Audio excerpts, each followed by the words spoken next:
Welcome to the Utah Street Banter Podcast.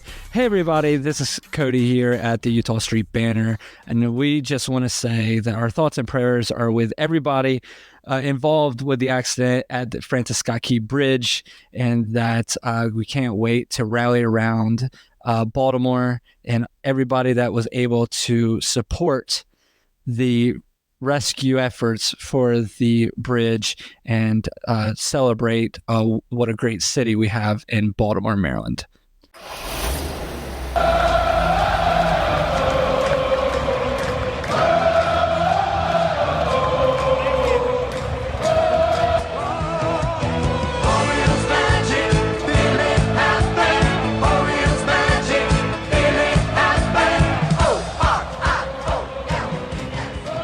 What's up, everybody? Welcome to another episode here at the Utah Street Banter Podcast. It's opening day eve. One of the best days of the year is happening tomorrow, which is opening day. We're super excited. I'm here with Elijah, like always. What's up, man? Not much. How are you? Doing great. Can't wait for opening day, obviously. It looks like we might get some rain, but we're going to pretend that it's not. We're just going to act like opening day is tomorrow. We know that we're going to get baseball, at least starting tomorrow, on a regular basis for the next, 6 months. So pretty excited about that. We're going to get started today. We're going to talk about our Baltimore Orioles and how we look going into opening day. And then we're going to knock out the projected lineups and, kind of just, look at what we get to look forward to over the next weekend or so. And we'll finish off talking about our great owner that we had, and we'll go from there. But first, let's talk about our first look at this new roster that we got coming into the 2024 season. What you got, man? So I'm going to have a final overview of what we can look at to kind of think of the last updated roster. I'm pretty certain on all 26 men here. But I'll start off with the rotation, which we know for a fact is set with Corbin Burnes starting on opening day. Then we'll have Grayson Rodriguez following up, then Tyler Wells, Dean Kramer, and Cole Irvin to round it out. And then our members of the bullpen that we have, we're going to have Yenye Cano, Danny Coulombe, Craig Kimbrell, CNL Perez, Dylan Tate, Mike Bauman, Keegan Aiken, and then this last spot I have as either Jacob Webb or a last-minute pickup, kind of like how we had last year with Danny Coulombe as a last-minute addition to the roster.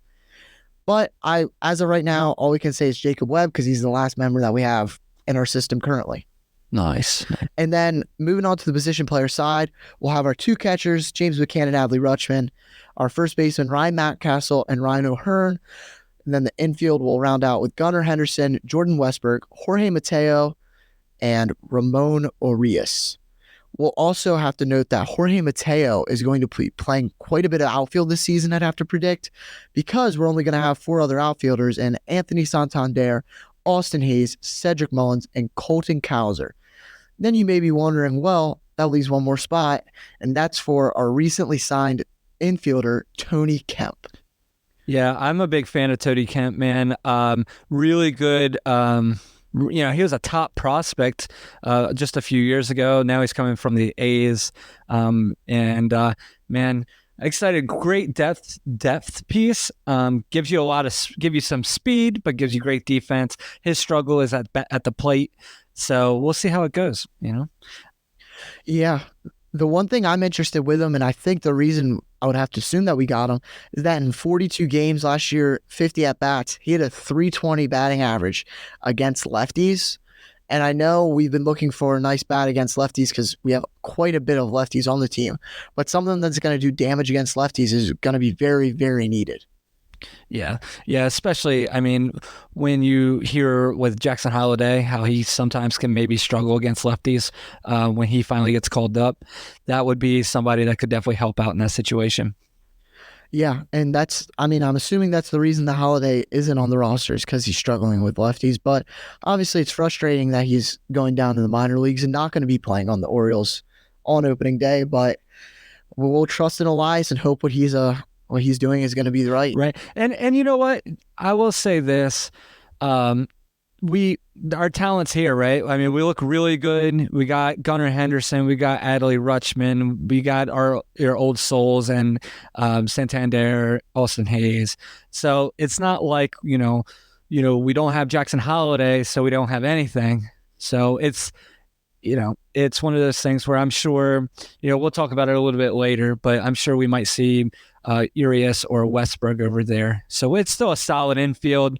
It's just not the fun guy you were looking forward to seeing. It's sort of like it's Christmas Eve and your parents won't let you open that Christmas gift and they're going to make you wait a few days, right? So, yeah. And one last thing to note for this for the roster is that there is one name that's being left off. That means his tenure in Baltimore is most likely over, and that's Ryan McKenna. He's been playing with the Orioles for the past few seasons, and he is out of options, and him being left off of the roster means that he's going to be DFA'd, and I would have to assume he's going to be claimed by another team. So we may be done with Ryan McKenna in Baltimore. Yeah, I'm sure that's going to happen. I really would be shocked if nobody picks him up and grabs that salary because the salary is so low. And, he has big league experience.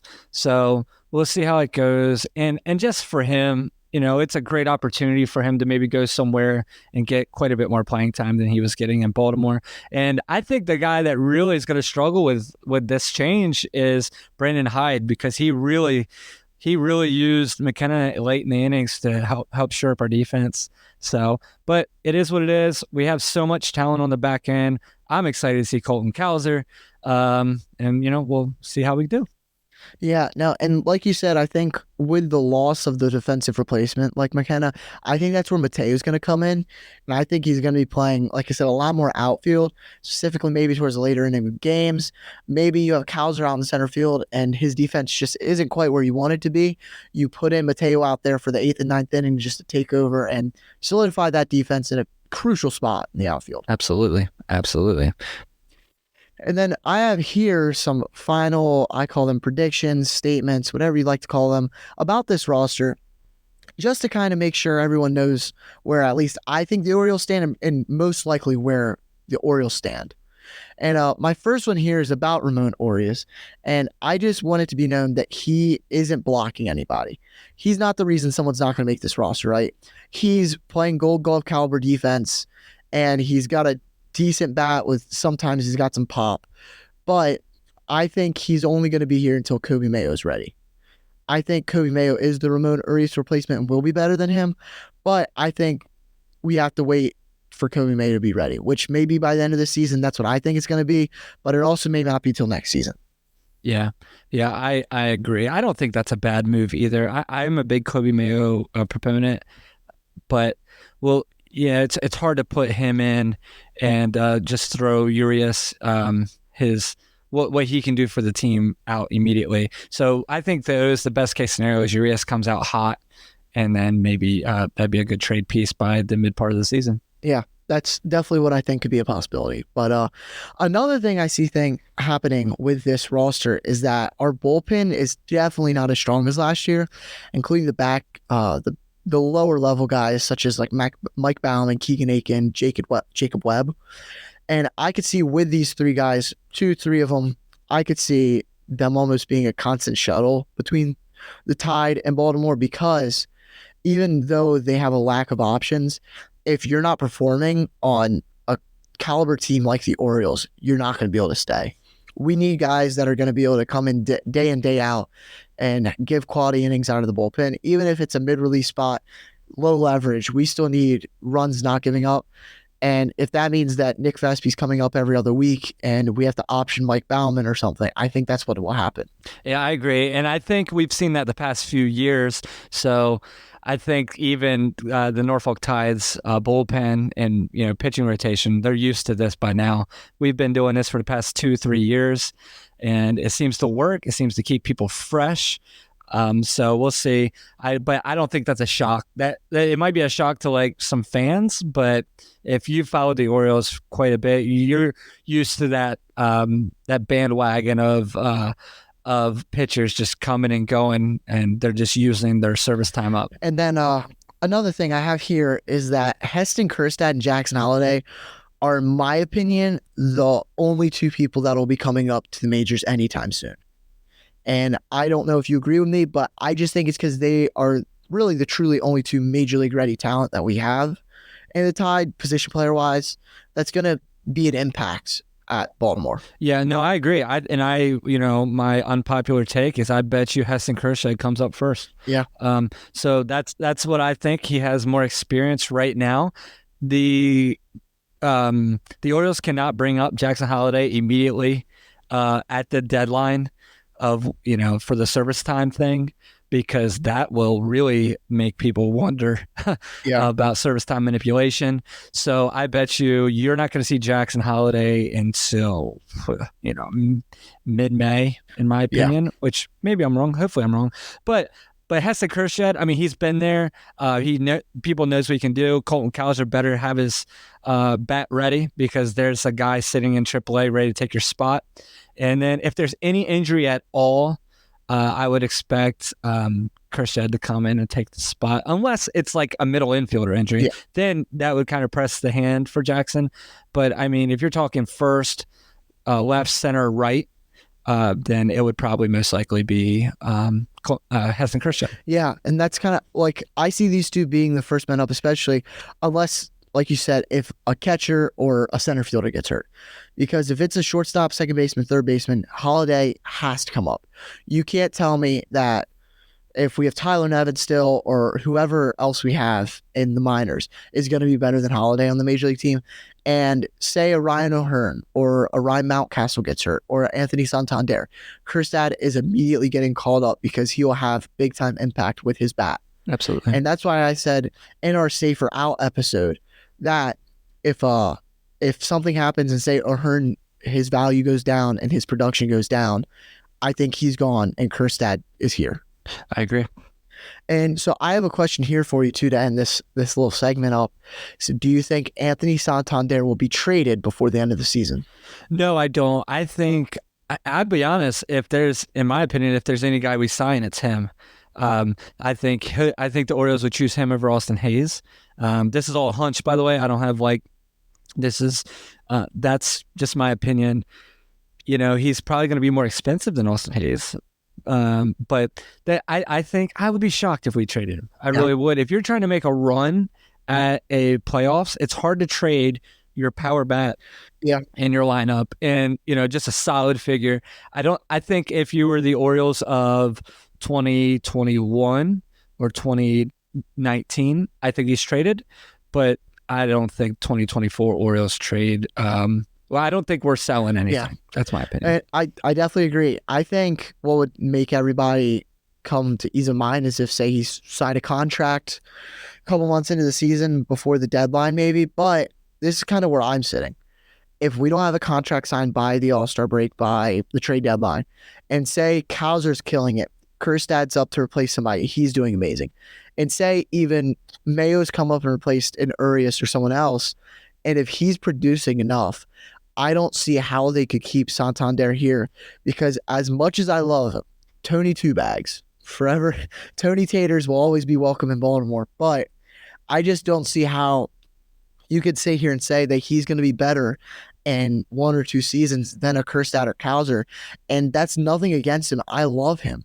I just don't want to see him get pushed away from Baltimore, and I'm not saying he will, but I just don't want it to be like an Adam Jones type thing where he wants to come back, but the Orioles are like, I don't know. I don't think you're really a fit anymore. Yeah, I don't know. I agree with you. I would just be shocked. Yeah. I would be shocked. But maybe by that point, there would be more of a clear. I think like you're saying, if you really see a Cowser, Kjerstad, Stowers, really step up and kind of push the hand, then that's what happens. But I also think that's when you would see him go to DH. And, so we'll see. It's a really good problem for us to have, but we are just stacked with talent that we don't have enough places to put them. Right. Could we instead of having to pitch 9 innings, just hit 18 innings? I think we'd be better doing that. Yeah. We'll see. But I think you have here some review of opening day in the series. So would you like to get into that? Heck yeah, man. Let's start it up. We got opening day series review. This is something we're going to do almost every single episode this season. And finally, we don't have to talk about a prospect that you have never heard of and tell you about stats that probably will never happen just because we are excited about our young guys. But now we're excited about the 2024 team. We're going to look at our opening day series with the Los Angeles Angels. And, I'm excited for this matchup. I'm going to the game on Saturday, so I will see the second game of the season right from the beginning, and pretty excited about that. I'm excited because I'm a big Mike Trout fan, and obviously he can't get hurt before that, I hope. So poor guy, right? So I just want to go over a few things here. So obviously opening day is Thursday, or supposed to be Thursday. As long as it doesn't rain too much. The pitching matchup for this game is Patrick Sandoval for the Los Angeles Angels. And then obviously our big guy, Corbin Burnes. Super excited. I think everybody's super excited to see him in an Orioles uniform with games that matter. The biggest thing here is the Angels in everybody's brain is just god awful, and I don't think they're as bad as people think they are. I think they're just under 400 winning percentage by the end of the season, maybe higher. Yeah. So, but that's not terrible. I mean, that's a team that can beat you 1 out of 3 times or 2 out of 3 if you're not careful. So the problem here is their weak spot on their team is obviously their pitching. If I tell you they're starting pitching, the average fan, I bet, doesn't know any of them.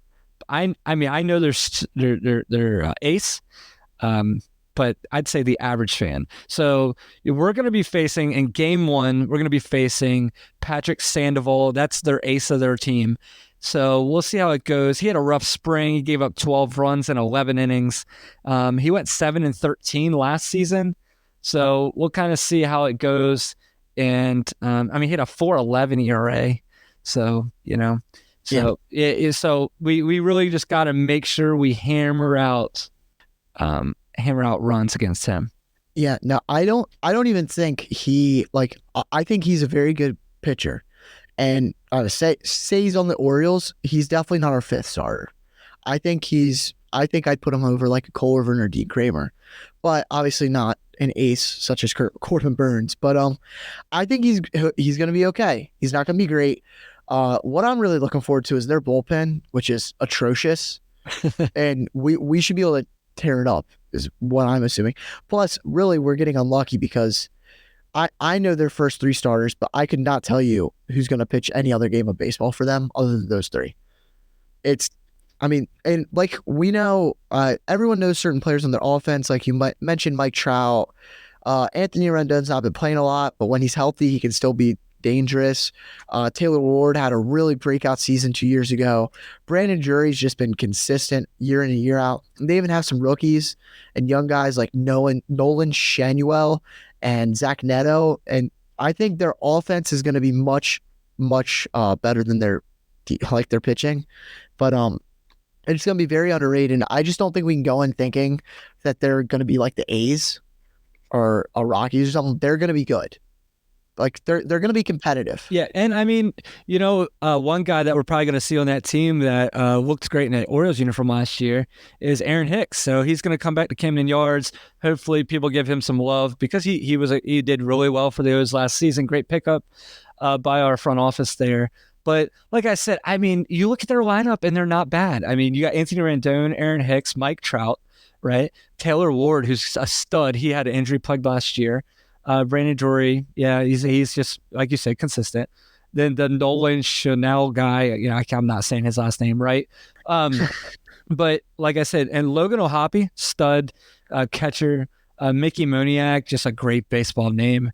But he's going to be an outfield for them. And Zach Neto, like I said, I think that's going to be a guy that we might be hearing about in the future. He's very good defensively. So we'll see. Not the power, not like a gunner. But so anyway, the biggest thing we got to just make sure is we have to score runs against this bad pitching staff to win games here, because I think they're going to score runs. I think once they get, they're probably saying the same thing once they get into our bullpen. But maybe we have maybe our bullpen. Let me say this: our bullpen's better than their bullpen. That's clear as day. But if there's a spot where we struggle at, they're probably saying, "Boy, we need Corbin Burnes to throw 100 pitches by the 5th inning."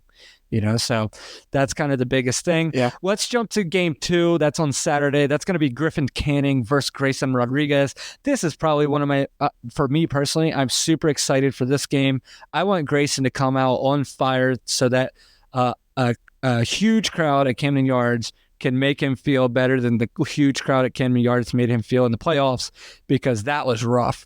I just want him to be able to put that game behind his back as fast as possible, and him to just go out and dominate this game, because the last time we saw him pitch was not great. So just really hoping for him that he can step up. I mean, he will, but I need on a positive note. Yeah. I think this is a perfect test for him and Corbin and any other Orioles pitchers, because as much as we said this lineup's good, they're still not going to be as good as the Yankees, as good as our lineup, or even like the Dodgers. I mean, they're not top of the baseball at all. But I think it's a good start for us. It's a really good warm up. We're gonna see where the flaws are. If someone's certain pitch, if someone's cutter, if someone's sinker is not biting like it should, it's going to show. And I think this is a good sign that we're not playing a divisional opponent or games that like really, really, really matter to show, like, to make sure everyone really gets their toes wet and gets ready for this season. Yeah, I agree. So a game 3 that's going to be on Sunday. It's going to be most likely, things might change on the Los Angeles Angels side, but it looks to me that Reed Detmers is going to start for the Angels, and that's going to go against Tyler Wells for the O's. Last year, Reed Detmers, if you want to hear a great stat, Reed Detmers went 4-10 last year with a 4.49 ERA. So there's definitely a chance we can do some damage against him. And just to make sure everybody's aware, he had the most innings pitched on the entire team for the Los Angeles Angels. So it's definitely one thing that we can go out and try to really attack this pitching stuff. Like we've said before, I'm also excited for this game because I'm excited to see Tyler Wells. I want to see what he looks like fresh. Maybe he can show us a little bit what he looked like last year, or does he show that maybe the beginning part of last year was a fluke? That's just me being devil's advocate here. So hopefully that's not the case, and we'll see. So hopefully he can go out and show it. Yeah, no, because last year when we played the Dodgers right after the All-Star break, I was at the Tyler Wells start, and it was kind of the beginning of the end. I think he got through 2 innings, gave up like 6-7 runs. It was ugly. He was giving up. I mean, one of the hardest balls I've ever seen hit in Camden Yards to Jason Hayward. Like, just he really struggled. And I'm really hoping he bounced back. He had good times in the bullpen last year. So I'm really hoping that he finds his nice bounce back and can maybe last a little bit longer than just half the season and the rotation. Yeah, you might see a little bit of an inning count here too. So hopefully Corbin and Grayson can keep our bullpen out of the game, at least through 6. So that way Tyler Wells can get pulled at 5. Yeah. So to really just keep his pitch count down and keep him healthier a little longer, because we're going to need him for the first month and a half, most likely, before maybe Bradish or Means was able to make it back. So we'll see.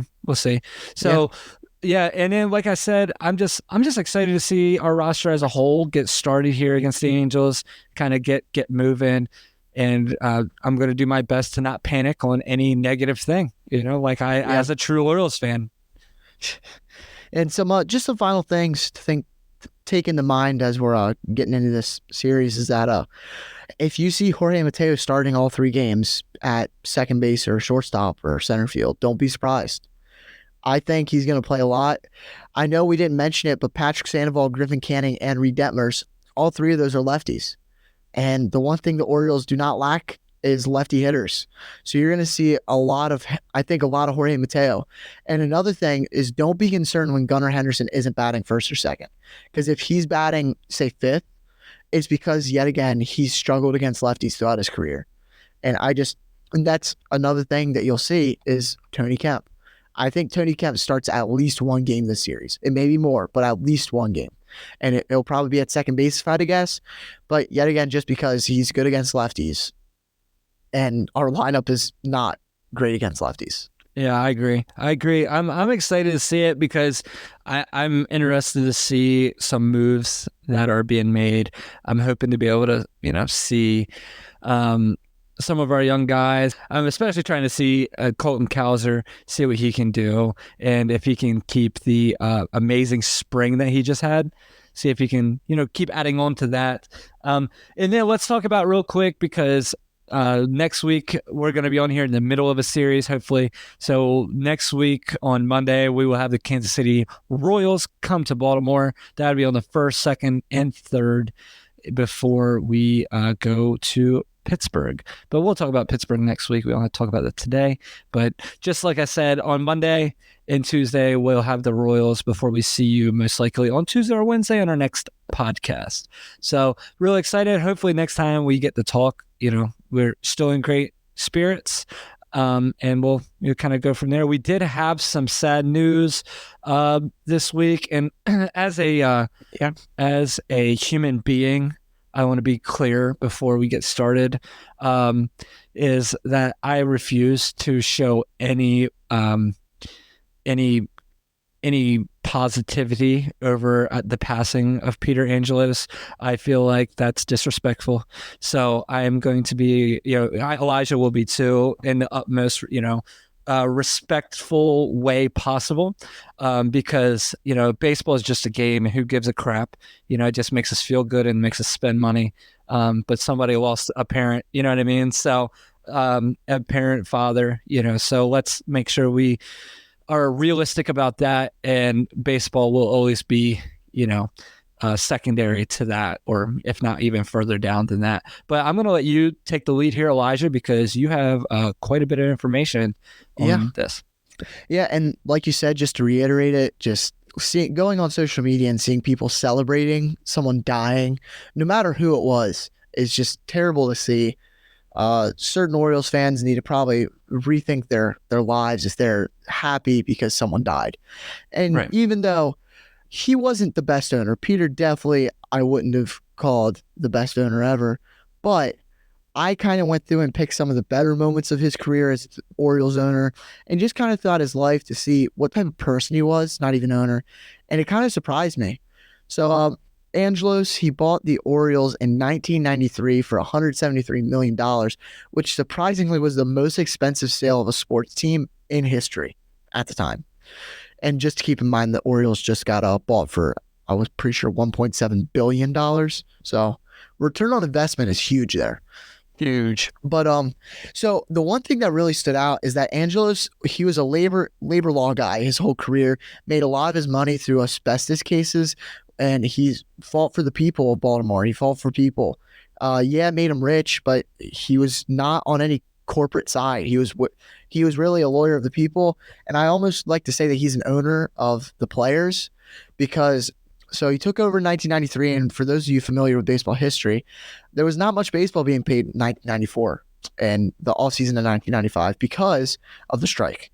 And this was due to labor wars between the owners and the players, just kind of like how it happened recently. But he was publicly against the strike and all of the owners basically during it because he was a pro player. He refused to sign a document canceling the season and blaming the players for it. He was left out of negotiations between owners and players because he was against what the owners wanted. He was one of 3 managers to oppose the salary cap, which of course is now something very big in baseball. But and the real important thing that I saw here is he was pretty much the only manager to publicly oppose using replacement players during the lockout if it extended into the 95 season. And they just wanted to find these random players basically to come in and play just so they can still earn money, because that's all most owners care about. But he refused to do that because he wanted the players to have rights. But yeah, and another thing I noticed that I just found interesting, didn't have anything to do with the Orioles, but in the summer of 2010, it was especially hot, and he anonymously donated $300,000 to keep Baltimore City public pools open, which just makes you think, yeah, I guess those same people that may have been swimming in those pools are publicly celebrating his death. So it's just, you got to think, yeah, he may have been way too hands-on. He may have tried to be a GM and failed over and over again and spent money on places like he shouldn't have, but he was still a great person. And I'm not going to come out here and say he was the best owner. I've already said that. Contracts he made just weren't great. He signed front office people and other players, and just, you look back and think, what was he doing? What was he doing giving Chris Davis $173 million? What was he doing signing Ubaldo Jimenez? I don't know, but I will say, conversation. I will say, Baltimore would have lost their mind if Chris Davis signed somewhere else at that point in time, because that was a big deal. Every Baltimore Orioles fan was like, I swear, if they don't sign Chris Davis, all this stuff. So he signed him, and then the whole city rejoiced. I mean, it was a big deal. Nobody saw what happened coming to that. No. And then Ubaldo Jimenez, I mean, I don't know if people realize this, a year and a half before, or a year before, he won the Cy Young Award. So those are, just things that I think that wouldn't been a Angelos issue. I think that is a scouting issue. So I think, he gave the Orioles, he signed Davis because he knew he, kind of had to without, revolt. But, that's what happens. Yeah. And then I don't know. He made decisions that an owner probably shouldn't have made. But the most important thing he did is he kept the Orioles in Baltimore. He is accredited with that. Orioles fans were all worried that after we got sold, because the owner before him, Eli Jacobs, went bankrupt, they were going to leave Baltimore. But they got someone from Baltimore to come in and buy the team and kept us here. And obviously still here today, and another Baltimore native just bought them. And David Rubenstein, who actually, if you're listening to this, the day it comes out on Wednesday, today they are voting to approve the sale, which I don't see any possibility that they turn it down. But that would give 40% of the Angelos' 70% stake in the Orioles to David Rubenstein right before opening day. And he will be getting the rest in due time. It'll just take a little bit more after Peter Angelos' passing. And just obviously, because it was a human life, I'm sure the transition of all the financial stuff will be difficult. Yeah. So, but what you're saying though is, on Thursday, the Orioles will make massive signings and sign Gunnar Henderson and Adley Rutschman and Jackson Holliday to 12-year deals, right? 100%. Yeah, no. Actually, the entire 26-man roster is getting signed for the next 11 years. Because why not? We'll just who cares about money anymore? Exactly. Yeah, no. Obviously, that's not going to happen, but it just might be a thing that maybe by the end of the season, you see an Adley Rutschman gets an extension. Maybe. Obviously, I'm not going to bet on it, and we have a couple years before they reach free agency, but it's something that you always have to keep in the back of your mind, that we have a great core of young players right now. Well, once they're not so young, they're going to be looking for money elsewhere. And the main thing that you have to look at is you have two major Orioles players or future Orioles players in Gunnar Henderson and Jackson Holliday, both clients of Scott Boras. And you saw how the off seasons went for all of his clients. So you hope maybe a deal can be struck up before then, but I guess we'll have to wait and see. We'll have to wait and see. But I'm super excited anyway. I'm going to keep all the negotiation stuff behind us now, because we finally have Orioles baseball. I'm super excited for it. I can't wait. Can't wait to see Camden Yards lit up again. And if you're an Orioles fan and you're able to get to the ballpark this weekend, we really need everybody to try to pack that place out. Show the Orioles how much we appreciate them. And we finally have a great team that is ready to play for us. We're super excited. So we'll see everybody there. We can't wait to talk to you again in our next podcast next week here at the Utah Street Banter. I'm Cody. This is Elijah. We can't thank you enough. And we will see you next week, everybody. Have a great week. See ya. Go Orioles.